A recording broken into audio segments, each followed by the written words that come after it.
There is a cage where you are trapped right now. No metal bars. No armed guards. No door that locks. And yet, you cannot escape this cage. There was a man, a French philosopher with a shaved head and a penetrating gaze behind thick eyeglasses, who had seen this cage before anyone else. His name was Michel Foucault. And 50 years ago, he left us with a chilling prophecy. Perfect power is not the power that breaks your bones. Perfect power is the power you cannot see, but that shapes every single thought you have. Think about this for a second. When you make a choice today, did you really make that choice yourself? Or did you simply follow a path laid out by someone else, convinced that the decision was your own?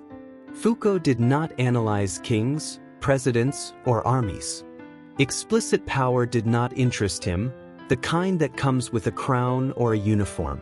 He uncovered invisible power, the kind that lives inside the institutions we consider good, inside our daily habits, and even inside our own bodies. Make yourself comfortable. In this video, we will take a journey into the mind of one of the most controversial, lucid, and relevant thinkers in history. And we will answer a chilling question. What would Foucault say if he could see the world of today? Imagine Foucault walking through the streets of one of our modern cities. He watches people touch a black glass screen with their thumbs to pay for coffee. No coins. No banknotes. Only digital numbers, glowing pixels that appear and disappear. What would Michel Foucault think about invisible currencies? To understand this, we need to bring back his most famous concept, the Panopticon. The Panopticon was the idea of an ideal prison designed by philosopher Jeremy Bentham, a central tower surrounded by cells arranged in a circle. Prisoners never know whether the guards in the tower are watching them or not. And precisely because of this uncertainty, they end up controlling themselves. They discipline themselves. Invisible currency on a screen is the ultimate evolution of the Panopticon. When money becomes pure digital information, money stops being just a tool for exchange. Money becomes total traceability.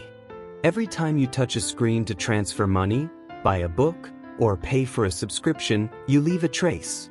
But this is not only about violated privacy. For Foucault, this is about biopolitics, control over life itself. Physical money gave you a form of anonymity and underground freedom. Invisible currency, on the other hand, integrates your financial behavior directly into the system of power. No police officer needs to tell you what you can or cannot do. An algorithm can simply block an account, impose a spending limit calculated from your profile, or assign a social credit score. For Foucault, money on screens would not be a convenience. Money on screens would be the triumph of discipline and punish in digital form. Transparent virtual currency turns each one of us into our own controller. You spend where you are allowed to spend, you accumulate where you are permitted to accumulate, perfectly integrated into an invisible network of numbers. We are no longer owners of our money. We are managed by the network that displays that money. But where did his obsession with power and its traps come from? To understand this, we need to take a step back and look at Michel Foucault's life itself. Born in 1926 in Poitiers, France, into a bourgeois family of doctors, Foucault lived a complicated youth marked by pain, by the feeling of being different, and by suicide attempts. His homosexuality, in an era that considered it a deviation or a pathology, brought him into direct contact with psychiatry. And right there, Foucault sensed the great lie of modernity. Science does not always set man free. Often, science creates new labels to chain him. During the 1960s and 1970s, Foucault wrote monumental works that would change philosophy forever. He did not study the great battles, but the forgotten places, asylums, hospitals, and schools.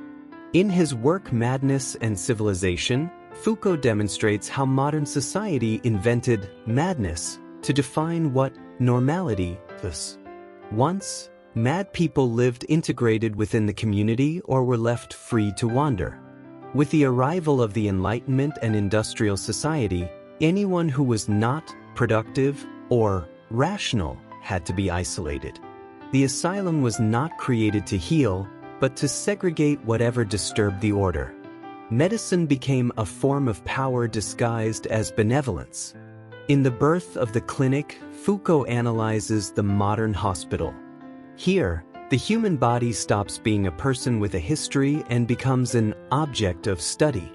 This is the power of diagnosis. The doctor possesses the truth about you, and you submit completely to scientific authority. Power does not use force here. Power uses knowledge. Foucault calls this power knowledge. You cannot fight a rule when you are told that the rule exists for your health. Modern school was not created only to transmit culture, but to create docile bodies. The goal is to train the child from an early age to sit for hours, respond to a command, and be constantly judged and measured. School prepares the body and the mind for work in a factory or an office. Foucault shows us that asylums, hospitals, prisons, and schools share the same architecture and the same logic. Measure, correct, discipline. Power does not tell you, obey the king, but tells you, this is normal, this is abnormal. And none of us wants to be labeled abnormal. So, what remains of Michel Foucault's legacy? If we listen to his lesson, we realize that we live immersed in a network of invisible powers even denser than the one of his time. Asylums have changed form and become the diagnoses and profiles created on social media. Hospitals have extended into our smartwatches, which measure every heartbeat. Schools and money have ended up inside glass rectangles that we carry in our pockets all the time. But Foucault was not a hopeless pessimist. He did not leave us these analyses to make us despair, but to wake us from our state of numbness. He argued that where there is power, there is resistance. The first act of resistance is not a violent revolution in the streets. The first act of resistance is awareness. Start questioning the norms we take for granted. Ask yourself, why do I buy this? Why do I think this? Who decided that this is normal and that is wrong? Thinking about it, remember Foucault's words. Power is not a distant monster. Power lives in the way we speak, in the way we think, and in the way we treat ourselves and others. Recognizing the invisible bars is the only way to begin breaking them. Thank you for following this journey all the way to the end. If this video made you think, leave a like, subscribe to the channel, and write in the comments, what is the invisible cage you feel most strongly in your everyday life?